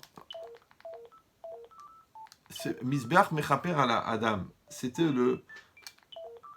Je sais pas, il y a quelqu'un qui insiste pour téléphoner. C'était l'autel, le Misbeach, d'accord, qui était Mechaper, c'est-à-dire qui expiait les fautes de l'homme. Arshav, maintenant, chez En Bet Amikdash Kayam, elle dit la Gemara, maintenant qu'il n'y a plus le temple, donc il n'y a plus le Misbeach, il dit Shulchano chez l'Adam Mechaper Alav. C'est sa table qui va être Mechaper. C'est-à-dire que la table, ouais, de l'homme, elle représente le Misbeach. Alors, de la même manière que sur le Misbeach, on amène des sacrifices, et ça expie les fautes de l'homme, de la même manière, sur la table, on amène des sacrifices. Alors toi, tu vas dire, mais de quel sacrifice on parle? Ah, parce que tu as mangé un bon poulet, tu as mangé un bon tagine de bœuf, ouais, tu as mangé des bonnes merguez. Non, non, non, non. Il dit Rashi, il dit pourquoi? Pourquoi est-ce que la table, elle représente le Misbeach? Il dit, Rashi, chez Noten, Proussa, Leochim. Parce qu'il donne le pain aux invités. Ouais, au moment où il reçoit les invités, ils sont là chez lui à table, et lui, il coupe le pain. C'est pour ça que c'est écrit même dans le Shulchan Aruch, que quand le Balabait il fait moti, il ne doit pas donner une petite miette, genre comme ça, ouais. Parce qu'après, les invités, peut-être, ils auront honte de reprendre le pain. Une fois, j'ai été invité chez quelqu'un comme ça, il a laissé le pain à côté de lui. Nous, on est mort de faim, et lui, il a gardé le pain à côté de lui. Genre, c'est lui le distributeur officiel. Ouais, enfin, il était référencé sur radin.com. Non, et le Shulchan Aruch, il dit, tu dois couper un beau morceau, à la limite, le kazaït, ou ce que la personne, elle doit manger pendant son repas, tu le coupes au moment du moti et tu lui donnes. Et chacun, tu lui coupes un beau morceau. Ouais. Moi, j'ai eu de la chance, ma femme, la tzadékette, elle fait des pains avec des petites boules qui sont collées. Donc, je donne à chacun 90 ou 100 grammes de challah. Les gars, ils sont comme des rois. Ouais. Ils peuvent faire leur hamburger sur place, mais bon, sauf qu'il n'y a pas d'hamburger Shabbat. Mais c'est quoi l'idée? C'est que la personne, en vérité, ce qu'il donne aux invités, c'est ça qui va faire que sa table elle devient un misber kapara. Elle devient un hôtel d'expiation. Mais dans la Shita Mekubetset, il donne une autre explication. Il dit chez Noten Proussa les Ani. Ouais, qu'il donne aussi aux pauvres. Quand tu donnes à manger aux pauvres, ouais. Moi, mon grand-père, le père de ma mère, là-bas, il avait l'habitude à Kenadza.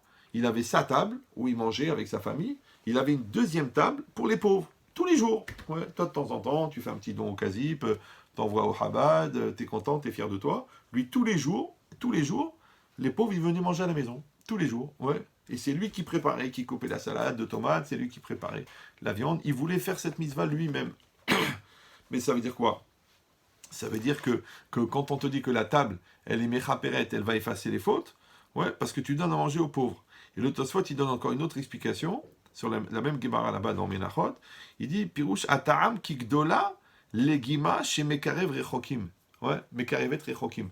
Alors, elle est grande, le fait de donner de la nourriture, parce que ça rapproche les gens éloignés. Ça, c'est un truc très bizarre. Une fois, j'avais dit, un rave, un ami, un collègue, enfin un concurrent, il organisait comme ça des conférences, des trucs et tout ça, et il y avait plein de gens qui venaient, plein de monde. Alors je parlais avec un autre Rav et je lui ai dit, c'est marrant quand même, bon, Hachem, il a du succès et tout ça. Alors le Rav, il m'a dit un truc, une question bizarre, il m'a dit, mais est-ce qu'il leur donne à manger? Je lui ai dit, oui, c'est des étudiants, il leur donne un sandwich, il leur donne une boisson, genre pour 1 euro, alors que ça revient à 3-4 euros. Et il dit, alors c'est bien, c'est pour ça que ça marche, d'accord? Alors moi, j'ai pensé, les gens, ils sont pas vraiment les Shem Shamaïm, donc au lieu de venir pour écouter la Torah, ils viennent pour manger, et puis toi, pendant qu'ils mangent, tu en profites pour leur faire passer un Dvar Torah. Mais ici, c'est marqué ici, Ataam Kikdola Legima Shemekarevet Rechokim. Ouais, ça rapproche la nourriture, ça rapproche les gens éloignés. D'accord? Comme Abraham Avinu, ouais, il a reçu des invités, mais combien qui ont accepté l'existence de Dieu et qui ont fondé les bases du monothéisme? Parce qu'il leur donnait à manger. Il leur a pu dire non, je vais leur faire des conférences, je vais leur faire des séminaires, je vais leur faire des universités d'enseignement. Non, non, non, donne-leur à manger, donne-leur à manger. Ouais, donc qu'est-ce qui est marqué ici? Les 3 lectures, encore une fois. Quand on dit que la table, elle va expier, c'est soit parce qu'il donne à manger aux invités, soit parce qu'il donne à manger aux pauvres, soit parce que le fait de nourrir la personne, ça rapproche les gens éloignés. D'accord? Mais qu'est-ce qui est marqué dans les 3? Dans les 3, il y a marqué que c'est pas la table elle-même qui est méchaper. Ouais? C'est pas la table qui va expier. D'accord? C'est quoi? C'est les sacrifices que tu fais sur la table. Ça veut dire que quand toi tu fais de la tzedaka, c'est un sacrifice, parce que cet argent tu pourrais le garder pour toi. Tu te rends compte, tous les jours tu as donné, tu aurais pu acheter un appartement, tu aurais pu t'acheter une perceuse ou te faire un voyage à Disneyland. Non, tu as préféré donner. Donc ce que tu as donné, Bemesirut Nefesh, en sacrifice, d'accord? Donc vous avez compris, c'est ça le sacrifice qui va être méchaper, qui va expier les fautes. Donc la Gemara elle dit que aujourd'hui qu'on n'a plus le Beth Amikdash, d'accord, c'est la table de l'homme qui fait la kapara. En vérité, c'est comme si la table c'est l'autel, d'accord, mais c'est pas l'autel qui expie, c'est les sacrifices qu'on fait dessus. Et bien comme à l'époque, on a amené un veau, on a appelé un bœuf, on a amené un mouton, d'accord, et on le sacrifiait sur l'autel, mais en vérité c'est quoi? C'est qu'en fait on amène de la matérialité, d'accord, parce que ça coûte de l'argent tout ça, et on le met sur l'autel. Donc en vérité, la logique, c'est quoi? C'est que, qu'est-ce qui me sépare de Dieu? 2 choses. La matérialité et... Oh là là, il m'a fatigué celui-là. Ouais, qu'est-ce qui nous sépare d'Hachem? La matérialité et l'orgueil. C'est ça qui nous sépare de Dieu. D'accord? Donc, puisque la seule manière de rapprocher 2 choses, c'est de sacrifier ce qui les sépare, d'accord? Donc ce qui me sépare de Dieu, c'est la matérialité. Parce que pourquoi j'ai sacrifié la religion? Pour la bouffe, pour le sexe ou pour l'argent. Ce qui sont ces 3 formes d'expression de la matérialité. Donc, puisque c'est la matérialité qui me sépare de Dieu, donc je vais sacrifier la matérialité pour me rapprocher de Dieu. Facile. C'est pour ça que le mot sacrifice en hébreu, c'est korban. Et korban, ça vient du mot karov. Et karov, ça veut dire proche. Donc quand on dit qu'on est makriv, on sacrifie, en vérité, ça veut dire on approche. Maintenant, comment on approche? En sacrifiant. Donc le sacrifice est la manière de rapprocher les choses. D'accord? C'est comme si toi, tu veux te rapprocher de l'autre, il faut que tu sacrifies ton orgueil, que tu sacrifies ton égoïsme. Donc tu te rapproches de l'autre. Donc tu veux te rapprocher de la Torah, il faut que tu sacrifies des nuits de sommeil et de la flemme et de la lourdeur. Ouais. Si toi, tu veux te rapprocher de ta femme, il faut que tu sacrifies ton orgueil et ton amour-propre. Toi, pareil pour ton mari. D'accord? Donc ça veut dire quoi? Ça veut dire qu'en fait, le process de rapprochement, il est dans le sacrifice. Alors, comme on est dans une génération où les gens, ils veulent pas faire des sacrifices, d'accord? Ils veulent pas faire d'efforts, ils veulent pas... Alors, d'accord? Alors, ils divorcent. D'accord? Alors, ils s'occupent pas de leurs enfants. Alors, ils n'essayent pas de gagner de l'argent cachère. Parce que pour gagner de l'argent cachère, il faut faire des sacrifices. Non, eux, qu'est-ce qu'ils vont? Ils vont sacrifier l'autre pour gagner de l'argent. Donc ça, c'est pas un sacrifice, ça s'appelle de l'escroquerie. D'accord? Mais quand toi, tu veux te rapprocher d'Hachem, eh ben, il faut que tu sacrifies ce qui te sépare de lui. Donc ici, c'est pareil. Il dit, c'est pas la table. Ouais, quand on dit à Shulchan Mechaper, que la table, elle sacrifie, vous avez compris, elle expie les fautes, c'est pas la table. Ouais, c'est les sacrifices que tu as fait sur la table. Ça veut dire que c'est la tzedaka que tu as fait, c'est les efforts que tu as fait, c'est la remise en cause que tu as fait. C'est ça.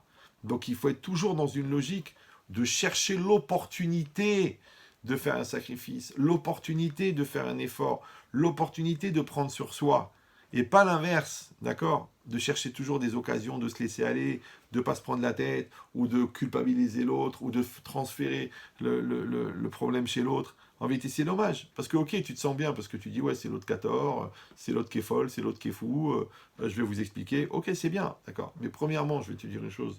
Parce que moi, quand les gens m'appellent et ils accusent l'autre, moi, je leur dis toujours, écoute, Kol Wardou Mazalo, bah, chacun son mazal, premièrement. Et deuxièmement, la poubelle va toujours avec son couvercle. D'accord? Donc si tu as épousé une psychopathe, c'est que soit tu es un psy, soit que tu es un psychopathe. C'est un des deux. D'accord? Donc Elama, tu penses qu'elle n'est pas si folle que ça. Donc toi aussi, tu n'es pas si fou que ça. Donc ça veut dire que quoi? Tu peux voir le bien de l'autre. Maintenant, le problème, c'est que pour voir le bien de l'autre, il faut sacrifier la tentation de voir le mal. Vous me suivez ou non? Pour voir sa responsabilité, il faut sacrifier l'envie de mettre la responsabilité sur la tête de l'autre.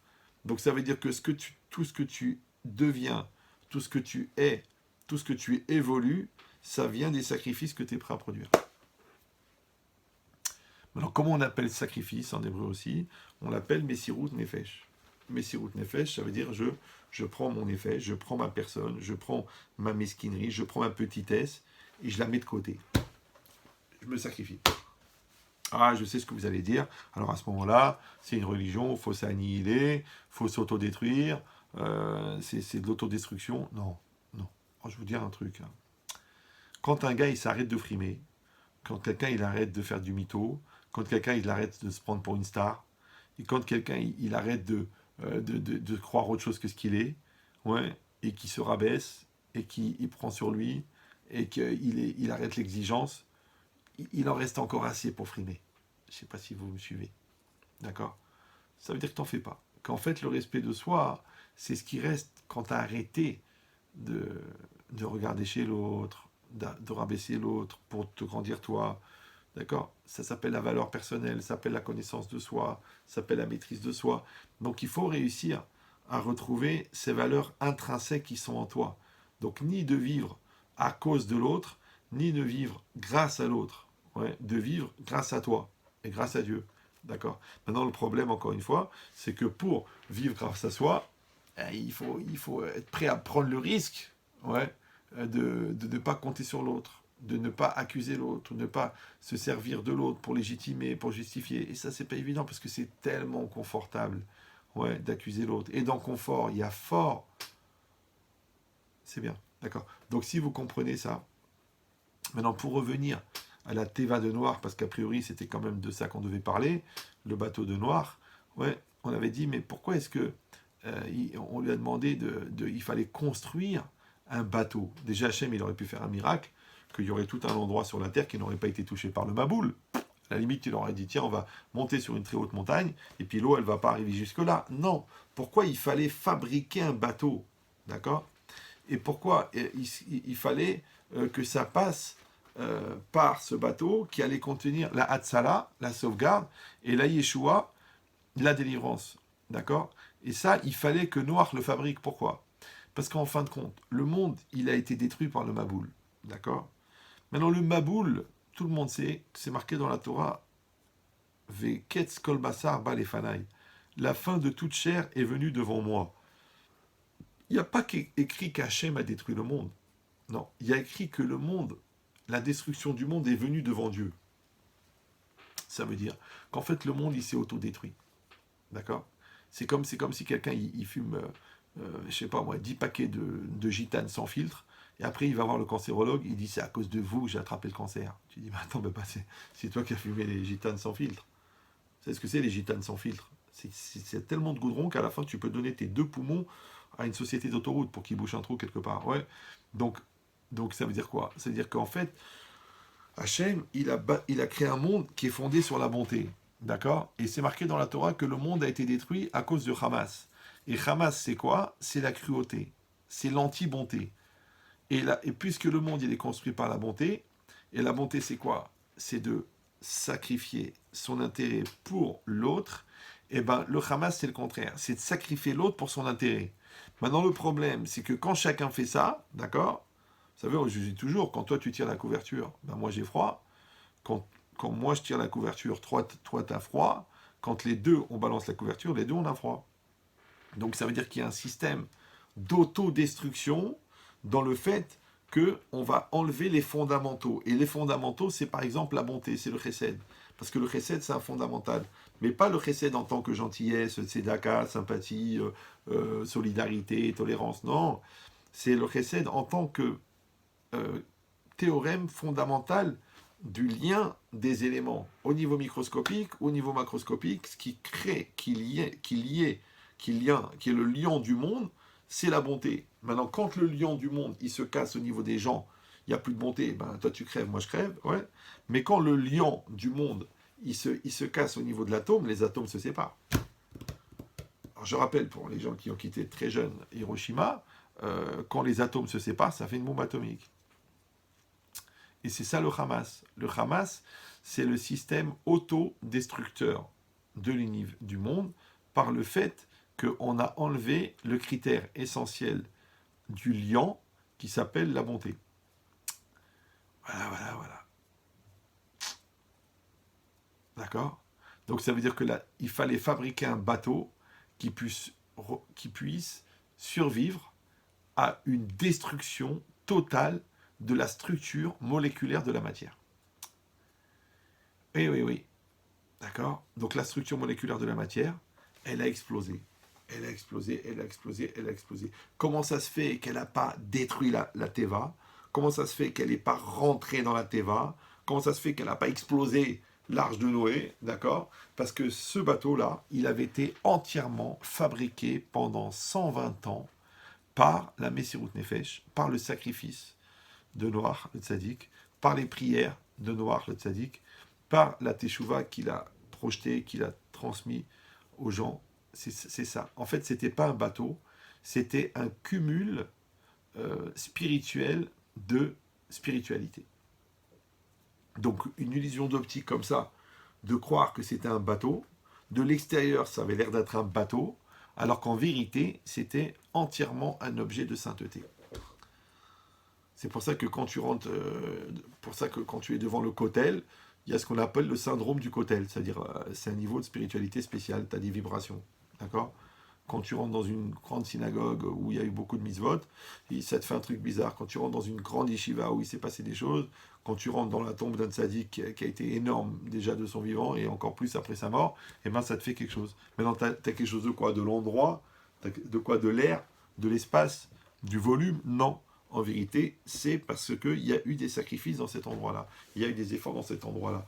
Donc comme il fallait qu'il fabrique un bateau qui soit capable de lutter contre une explosion, donc il fallait que ce bateau il soit entièrement fabriqué par le chesed.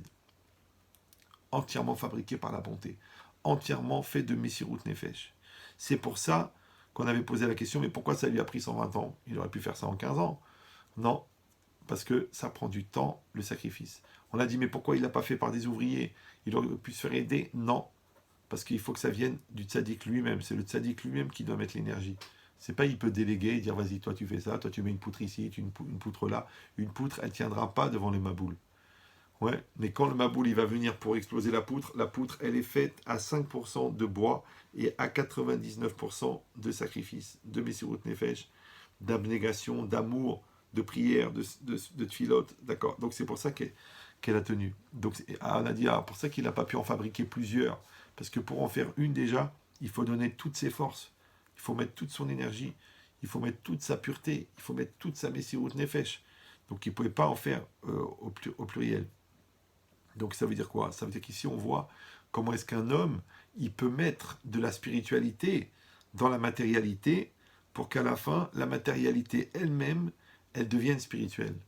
Et quand la matérialité devient spirituelle, automatiquement, elle va elle aussi projeter de la spiritualité. Ça veut dire qu'en fait, les animaux, avec Noach et sa famille, ils n'étaient pas dans un bateau. C'est une erreur qui a été rapportée par les rationalistes, d'accord, de bas étage.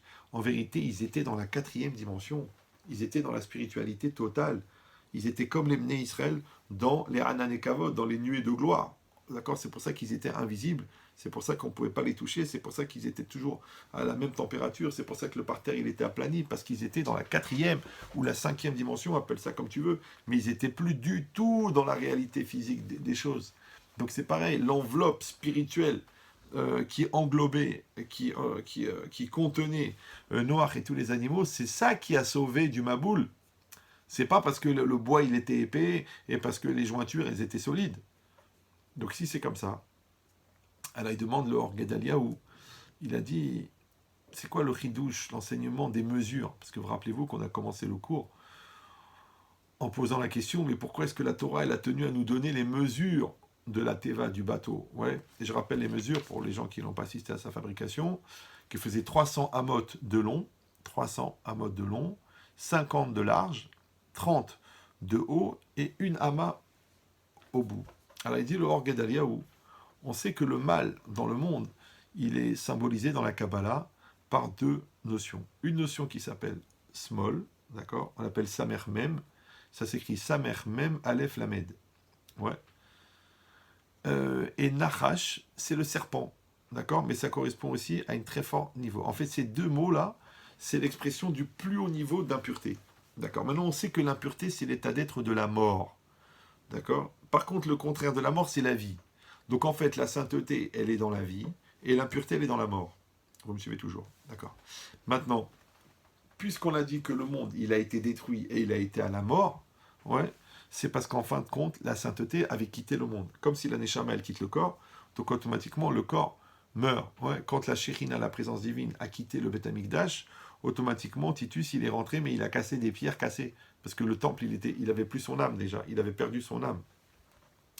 Donc ça veut dire que quand vous regardez ces mots-là, on sait que la Touma, l'impureté, elle se nourrit de la sainteté. D'accord? Donc maintenant, quand vous regardez, par exemple, Small, ça s'écrit Samer Mem, Aleph Lamed. D'accord? Mais Aleph Lamed, c'est un nom d'Hachem, c'est qu'elle. Ouais, c'est elle. Donc, il y a les Samer Mem, les deux lettres qui correspondent à l'impureté, mais comme l'impureté se nourrit de la sainteté, donc il faut qu'il y ait associé avec Aleph Lamed. De la même manière, Nachash, d'accord, qui est une forme d'impureté très très puissante, d'accord, dedans il y a Nash, Nun Shin. Et Nun Shin, en vérité, c'est quelque chose de bon, c'est quelque chose de positif, d'accord. Maintenant, quand tu enlèves donc les lettres positives qui sont Aleph, Lamed et Nun et Shin, les lettres qui restent, ouais, c'est quoi? C'est Chet, même sa mère. Ça fait Hamas. Donc quand on te dit dans la Torah, au niveau de la lecture simple, que le monde a été détruit par le Hamas, d'accord, bon, qui correspond, qui n'a rien à voir avec le mouvement politique là-bas de terroristes. Non, mais quand on dit ici que le monde a été détruit par le Hamas, ça veut dire par un niveau d'impureté extrêmement puissant qui a été détaché de sa source de sainteté. D'accord? Donc, puisque Hamas, c'est Samer Mem, Aleph Lamed, et Nachash, moins les lettres de sainteté, donc il a fallu compléter les lettres de sainteté, ouais, pour pouvoir être sauvegardé du Hamas. Vous me suivez ou non? Ça va, c'est clair pour tout le monde? Maintenant, les lettres qui sont des lettres de sainteté, on a dit c'est quoi? C'est Aleph Lamed, qui correspond à 1 en valeur numérique et 30 en valeur numérique, et Shin, d'accord? Nash, c'est Nun, c'est 50, et Shin, c'est 300. Maintenant, on prend ces 4 lettres-là, et on regarde. Shin, c'est 300, donc c'est les 300 amotes de longueur de la Teva, du bateau de Noir. Le Nun, c'est 50, les 50 de largeur, 50 amotes de largeur. Le Lamed, ce sont les 30 amotes de hauteur, parce que Lamed, c'est 30. Et Aleph, le Aleph, d'accord, c'est le 1, une ama qui terminait le haut de la Teva. Donc ça veut dire que quand la Torah, elle nous a donné, en vérité, la taille de la Teva, c'est pas pour nous mettre dans l'ambiance, c'est pas pour nous permettre de l'imaginer, c'est pour nous dire que ce sont ces 4 lettres qui correspondent au niveau de la Kabbalah aux 2 niveaux de sainteté qui étaient nécessaires pour pouvoir lutter contre la négation, la destruction et la mort qui étaient apportées par le Hamas, par cette entité de plus haut niveau de négation, d'accord, et d'anéantissement et de destruction. Mais ici, ça veut dire une chose incroyable. C'est que moi, j'aurais pensé qu'il y avait le mal et il y avait le bien. Déjà, on t'a expliqué qu'en fin de compte, le mal se nourrit du bien. D'accord? Comme le mensonge ne peut pas exister s'il n'y a pas un fond de vérité. Donc il y a toujours un lien avec la vérité. Mais c'est aussi marqué ici que c'est le bien qu'il y avait dans le mal qui va, si on le récupère, qui va permettre de lutter contre le phénomène de destruction du mal. Je ne sais pas si vous me suivez. Ouais. Puisqu'on a dit qu'on a pris les lettres qui sont bonnes, qui étaient dans les noms mauvais, et que ces lettres-là, c'est ça qui a permis de se sauvegarder de l'effet destructeur des lettres mauvaises. Ben, c'est exactement pareil. Alors je vous donne une image et après je vous laisse tranquille parce que ça fait déjà 1h20 que vous me subissez. Une fois, il y a un commentaire, j'y pense juste maintenant, c'est pas dans le cours, c'est hors forfait, c'est que un rêve, il avait dit que, en fait, au moment où on faute, au moment où on fait une avéra, euh, pour pouvoir être condamnable, il faut qu'on ait la conscience de ce qu'on fait, la conscience de ce qu'on est en train de faire, la conscience de la gravité, la conscience qu'on va contre Hachem. D'accord? Maintenant, quand quelqu'un il fait une avéra, ça lui montre que il sait que c'est pas cachère, il sait que c'est pas bien, il sait que c'est pas sa femme, il sait que c'est Shabbat. Donc cette pensée-là, qui lui donne la mauvaise conscience, en vérité, c'est la conscience de Dieu qu'il a eue au moment de la faute. Vous suivez ou non? D'ailleurs, dans toutes les choses qui sont condamnables à mort, par exemple, si quelqu'un il veut tuer un autre, il faut qu'il y ait des témoins qui lui aient dit attention, c'est interdit de tuer, tu le sais, et lui il dit oui, je sais que c'est interdit de tuer pour qu'il puisse être condamné à mort. Si quelqu'un il transgresse le Shabbat, à l'époque du temple, on ne peut pas le condamner à mort, ouais, si quelqu'un n'a pas vérifié qu'il était au courant que c'était Shabbat et que c'était assourd de transgresser Shabbat d'après la Torah. Donc ça veut dire quoi? Ça veut dire qu'on a besoin qu'au moment de la faute, la personne elle soit consciente de Dieu et de la gravité de la faute au moment de la faute. Ça va toujours? Ça veut dire que malgré que la faute, c'est une perte de conscience, c'est une perte de contact avec Dieu, c'est même des fois un rejet de l'existence de Dieu, mais on a quand même conscience de Dieu au moment où on fait la faute. Alors ils disent les commentaires que c'est cette petite étincelle de conscience de Dieu qu'on a dans la faute, ouais, qui fait qu'ensuite, quand on fera Teshuvah, ça sera à partir de cette étincelle. Ça veut dire que si quelqu'un, Hazvé Shalom, il pouvait faire une faute, mais entièrement dénué de spiritualité, entièrement dénué de conscience de Dieu, entièrement dénué même de mauvaise conscience de faire cette avéra, parce que c'est assuré d'après la Torah, s'il avait entièrement enlevé le peu de lumière qui existe, et que la faute, elle est entièrement dans l'obscurité, il ne peut pas faire Teshuvah. Puisque la Teshuvah, elle n'est que la lumière qui provient de cette conscience de Dieu qu'il avait dans la Véra. D'accord. Donc vous avez compris qu'un homme, il est capable, d'accord, par ses efforts, par ses sacrifices, par sa spiritualité, par sa sanctification, par ses prières, il est capable de fabriquer de la spiritualité. Et cette spiritualité, il peut l'imprimer à l'intérieur des objets. On a montré 1 million d'exemples, ouais. Mais il peut l'imprimer aussi à l'intérieur des murs de la synagogue. Il peut l'imprimer à l'intérieur du sidour. Si tu prends le sidour de Baba Salé, tu prends le talit kata, le talit du Rabbi Doubavitch, j'en sais rien moi, ouais. Ça peut imprégner même les objets. Mais ça peut aussi imprégner ton corps, parce que le corps, c'est l'objet de ta personne. D'accord? Donc à ce moment-là, qu'est-ce que tu fais toi? Eh bien, ce que tu as imprégné chez toi, eh ben, par le sacrifice, par l'effort, ça aussi, ça va imprégner ta semence, ouais, qui est aussi un objet de ta personne. Et cette semence, elle va se développer sous la forme des enfants. C'est-à-dire que les enfants, ils peuvent contenir dans leur essence la spiritualité que toi, tu as mis dans les sacrifices que tu as faits pour la mitzvah, pour les mitzvot. Donc avant la naissance de l'enfant, tu peux influencer ce qui va les constituer au niveau de leur essence par le fait que toi, tu as fait des sacrifices de ta personne et de ton psychique et de ton intellect dans les mitzvot, dans la Torah, dans la Hirat Shamayim, dans la crainte de Dieu, pour qu'elle imprègne ta personne. Donc elle va imprégner ta semence, elle va imprégner tes enfants, elle va imprégner ta famille, elle va imprégner ton couple, elle va imprégner ta maison, elle va imprégner ta synagogue, elle va imprégner ta communauté, elle va imprégner le monde entier. Donc c'est dommage de rater cette occasion de pouvoir donner en vérité le but ultime de l'utilisation de la matière, c'est-à-dire c'est d'en faire de la spiritualité, d'arriver à faire une matérialité spirituelle. Voilà. Chazak ou Baruch, merci d'avoir assisté à ce cours. Je vais me permettre si ça ne vous dérange pas, de dédier le cours. Alors si vous pouvez, là où vous êtes, vous dites